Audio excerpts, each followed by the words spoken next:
అందరికీ నమస్కారం. అందరు ఎలా ఉన్నారు? బాగున్నారా? నేను మీ మిత్రుడు గుడ్డుపల్లి రాము. విషయానికి వస్తే ఈ ఫోటోలో కనిపిస్తున్న వ్యక్తులు ఇద్దరు చూడండి. ఒకరు వచ్చేసి జగిత్యాల జిల్లా రాయకల్ మండల్ ఉప్పుమడుగు గ్రామానికి చెందిన దండుగుల మల్లయ్య అనే వ్యక్తి. గత కొన్ని రోజులుగా వాళ్ళ కంపెనీలో లేడు, క్యాంపులో లేడు, ఇంటికి కూడా కాల్ చేస్తలేడు అని చెప్పేసి వాళ్ళ కుటుంబ సభ్యులు మన యూఏఈ తెలుగు హెల్పింగ్ హ్యాండ్స్ ఆర్గనైజేషన్ను సంప్రదించడం జరిగింది.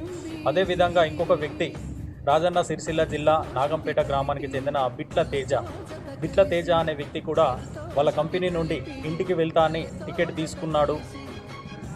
మరి ఆ తర్వాత ఎయిర్పోర్ట్ వెళ్ళలేడా అని కూడా ఎవరికి కూడా తెలియదు. అతను గత 15 రోజులుగా మరి కంపెనీలో లేడు, క్యాంప్లో లేడు, మరి ఎక్కడికి వెళ్ళాడో కూడా తెలియదు అని చెప్పేసి వాళ్ళ కుటుంబ సభ్యులు మన యూఏఈ తెలుగు హెల్పింగ్ హ్యాండ్స్ ఆర్గనైజేషన్ను సంప్రదించడం జరిగింది. కాబట్టి ఈ ఫోటోలో ఉన్న వ్యక్తులు ఇద్దరు ఎవరికైనా తెలిసినా కనిపించినా కూడా మన ఆర్గనైజేషన్కు తెలియజేయగలరు. మన నెంబర్ వచ్చేసి 056285727. నాకెందుకులే అనుకోకుండా ప్రతి ఒక్కరూ షేర్ చేయండి. వీళ్ళు దొరికేలా ప్రయత్నం చేద్దాం. థ్యాంక్ యూ, అందరికీ ధన్యవాదాలు.